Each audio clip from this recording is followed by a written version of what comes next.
Masih maitiron haraga panik marumda lot penupa kau.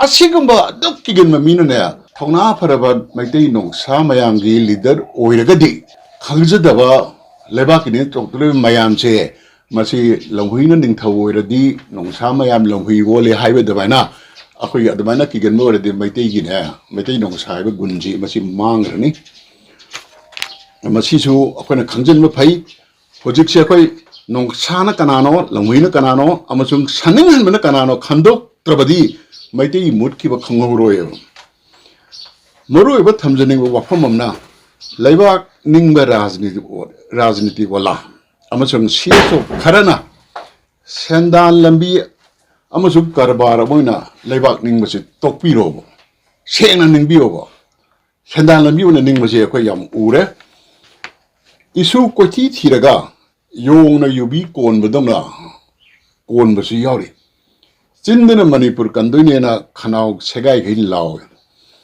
Tokthorokpana Manipur da maitegi khongul mutnaba thabak arata Laibak amagi survival the economy se kayam leige se akhoi puna puna khanggadabne ba Sintha lepa shutdown burn blockade amamamna namid amamam jina akhoi economy da kayam soi namid amal sintha lepa nini lepa matamda hairi base do Manipur mutpagi Maikai Robda Kongkap amam Changsalabaga Chap Manay Economy is the Achin by sing the Zamani.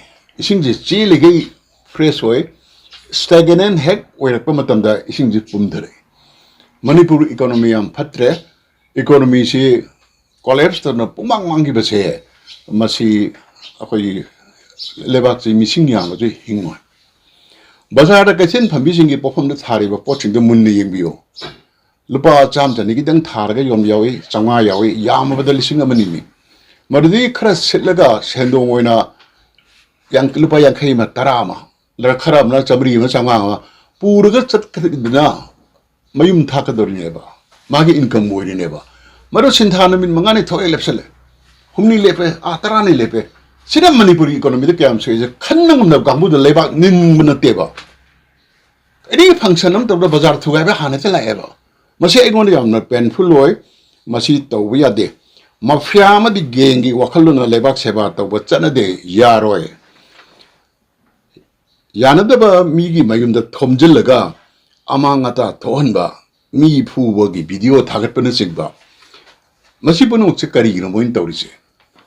Fear Akiba is here, Sanduoga Migi Machin Menba Mogi Aranman Neratito, Chumina Loina Salanda Prasamayamgi mind control over Akiba get through the Adubism Matata, Chen Kaivanumaya, music Kiradi.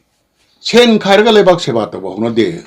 Donation Angamakarkachano, extortion get like the low was here, Machina, Prasasin Nangmangam, the Bagi Wani, the Mashima talk to Biaroy.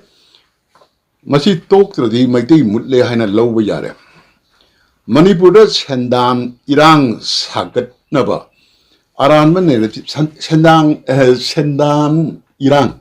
Sendan of Irang is Sagat Nava, the Mona Aranman Metana to three. Important or avoidable. Nani Suma, it's always with the Helakaneva. Madugi against the intellectual Karana, Hani Karana, Madudi Lali, Hanang Mount, got a Maimur Tomjani, Chokinugi to the Akani. Karigino, Makoy Sandal and Bigi plan to the Akai work. Aduna, Manipur Hogi talent, Amadi intellectual resources yam the little yameba.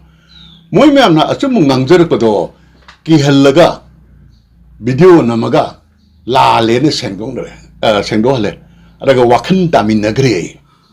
Sigi Kenosina. Akoi puno puluching the Lambi atum taka the intellectual mayam je tamin ising the lupaga laygre. Prasas di kamdoredna. Amana Mahai, Karamana Asumbuno, Karamana Aran, Samamnare. So my ton of Jati Magi Prasamayam, Samam and then Labese, Yam Sonba Jati Maguna. Society is going to Yam Sonba timing, Masima talk the Yaroy. Manipur Kanabidamta. Asigumba, Tomjanganba, Tamnalai Mayamche. Amazon Saroing Aroising, Masigi culture, say, ꯍꯥꯟꯅ ꯃꯨꯊꯠꯇꯕ ꯌꯥꯔꯣꯏꯕ ꯅꯠꯇ꯭ꯔꯒꯗꯤ ꯆꯤꯟꯗ ꯃꯩꯇꯩ ꯅꯨꯡꯁꯥ ꯍꯥꯏꯅ ꯂꯥꯎꯗꯨꯅ ꯂꯩꯔꯒꯅꯤ ꯇꯧꯗꯣꯔꯤꯁꯤꯅ ꯖꯣꯝꯕꯤꯗꯣ ꯑꯩꯈꯣꯏ ꯒ꯭ꯌꯥꯟ ꯃꯦꯟ ꯇꯥꯗꯕ ꯋꯥꯈꯜ ꯈꯟꯗꯕ ꯑꯩꯈꯣꯏ ꯅꯤꯁꯥ ꯆꯥꯔꯒ ꯄꯪꯇꯧ ꯇꯧꯕ ꯀꯩꯅꯣꯁꯦ ꯑꯗꯨ ꯃꯥꯟꯕ ꯑꯃ ꯆꯪꯉꯦꯕ ꯔꯤꯖꯅꯤꯡ ꯌꯥꯗꯕ ꯌꯥꯅꯤꯡꯗ꯭ꯔꯁꯨ ꯂꯥꯛꯑꯣ ꯉꯥꯡꯅꯁꯤ ꯔꯤꯖꯅꯤꯡ ꯌꯥꯗꯕ ꯑꯗꯨꯁꯨ ꯌꯥꯗꯦꯅ ꯇꯧꯕ ꯀꯥꯡꯕꯨꯁꯦ ꯃꯁꯤ ꯑꯩꯉꯣꯟꯗꯁꯨ ꯃꯃꯥꯡꯗ ꯑꯃꯨꯛ ꯊꯣꯛꯈ꯭ꯔꯦ ꯑꯗꯨꯒꯤ ꯗꯤꯇꯦꯜꯗꯤ ꯄꯟꯅꯤꯡꯗꯦ ꯑꯗꯨꯒ ꯑꯩ ꯊꯣꯏꯗꯣꯛꯅ ꯑꯗꯨꯒꯨꯝꯕꯗ ꯄꯦꯟꯐꯨꯜ ꯑꯣꯏꯕꯁꯨ ꯂꯩꯇꯦ ꯑꯗꯨꯅ ꯑꯩꯅ ꯃꯌꯥꯝꯗ ꯍꯥꯏꯖꯅꯤꯡꯉꯤꯁꯦ ꯑꯩꯈꯣꯏ ꯃꯅꯤꯄꯨꯔꯁꯤ ꯁꯨꯃꯥꯏꯅ ꯑꯃꯨꯛꯇꯪ ꯄꯥꯝꯗꯕ ꯀꯜꯆꯔ ꯃꯌꯥꯝꯁꯦ ꯃꯨꯊꯠꯂꯒ ꯃꯤꯁꯤ ꯀꯜꯂꯁꯨ ꯁꯣꯜꯂꯁꯨ ꯊꯧꯅꯥ ꯐꯅ ꯑꯆꯨꯝꯕ ꯈꯪꯅ ꯂꯩꯕ ꯍꯥꯏꯁꯦ ꯃꯁꯤ ꯑꯃꯨꯛꯇꯪ ꯇꯧꯁꯤꯅ ꯑꯩ ꯍꯥꯏꯖꯅꯤꯡꯉꯤ ꯑꯗꯨꯒ ꯉꯁꯥꯏ ꯑꯩꯅ ꯍꯥꯏꯖꯔꯤꯕ ꯇ꯭ꯔꯣꯡ ꯂꯥꯎꯕꯒꯤ ꯏꯟꯁꯤꯗꯦꯟꯁꯦ ꯁꯤꯒꯤ ꯃꯇꯥꯡꯗ ꯑꯩꯅ ꯁꯨꯝ ꯁꯔꯚꯦ ꯇꯧꯕꯗ ꯃꯤ ꯑꯌꯥꯝꯕꯅ ꯑꯩꯅ ꯍꯥꯏꯔꯤꯕ ꯅꯦꯔꯦꯇꯤꯞꯁꯦ ꯊꯥꯖꯩ ꯆꯨꯝꯃꯦꯅ ꯈꯜꯂꯤ ꯑꯗ ꯀꯅꯥꯒꯨꯝꯕ ꯈꯔꯗꯤ ꯀꯣꯀꯤ ꯂꯥꯜꯍꯧꯕꯁꯤꯡ ꯃꯔꯛꯇ ꯄꯥꯎ ꯈꯣꯝꯗꯨꯅ ꯆꯠꯂꯨꯕꯁꯨ ꯌꯥꯎꯏ ꯄꯨꯝꯅꯃꯛꯇꯨ ꯀꯂꯦꯛ ꯇꯧꯔꯦ ꯁꯣꯁꯤꯌꯦꯜ ꯃꯦꯗꯤꯌꯥꯗ ꯊꯥꯒꯠꯂꯛꯄ ꯃꯌꯥꯝ ꯌꯦꯡꯉꯦ ꯀꯃꯦꯟ ꯃꯌꯥꯝꯅ ꯐꯤꯜꯇꯔ ꯇꯧꯔꯒ ꯌꯦꯡꯕ ꯃꯇꯝꯗ ꯂꯥꯁꯇ ꯃꯁꯤꯒꯤ ꯑꯩꯅ ꯍꯥꯏꯖꯔꯤꯕ ꯅꯦꯔꯦꯇꯤꯞꯁꯤꯗ ꯇꯥꯔꯛꯑꯦꯕ ꯀꯔꯤ ꯍꯥꯏꯅ ꯇꯥꯔꯛꯀꯦ ꯍꯥꯏꯕꯗ ꯖꯁ ꯔꯥꯖꯅꯤꯇꯤꯒꯤ ꯁꯨꯕꯤꯙꯥ ꯈꯔꯒꯤꯗꯃꯛꯇ ꯏꯔꯥꯡ ꯁꯥꯒꯠꯅꯕ ꯃꯅꯤꯄꯨꯔ ꯃꯩ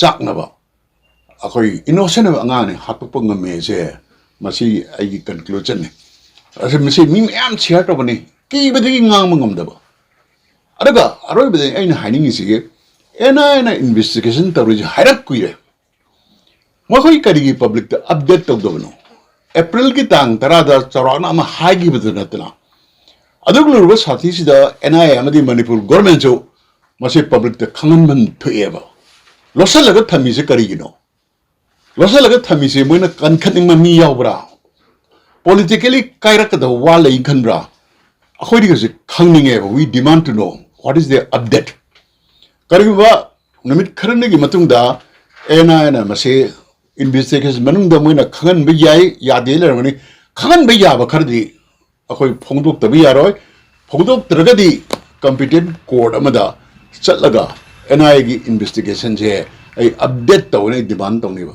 तवदबसु यारोय असोमदा मोय करिमु क्राइम मचाम थोकंदा नुंति अपडेट तवरिदि मणिपुर करिगि तवद्रिनो तांग निपान द ओइरमगनी एनआई रे सिनबसे ngasi numit kyani sure kunmapan thang pharkadorne masini de moina update tawgrisi karigino namjin naribra lo libra natraga moina phage khali jida achaw mi ma yoromdana yadrida natraga si ai ngangi matter se home minister su khangye ji khangye ba magi tawthurpa khakter ba khali ar ma chu karigino namjin thamije manipur somai tawdana tawrisi kyam kuire अखोई लमजिदा पोपा लमजिगी indigenous people लमोइना एनआईना investigation तवरियागा तमिन लेथोपसे यादे अखोई मैम डिमांड तमिनजे पुथरो फारो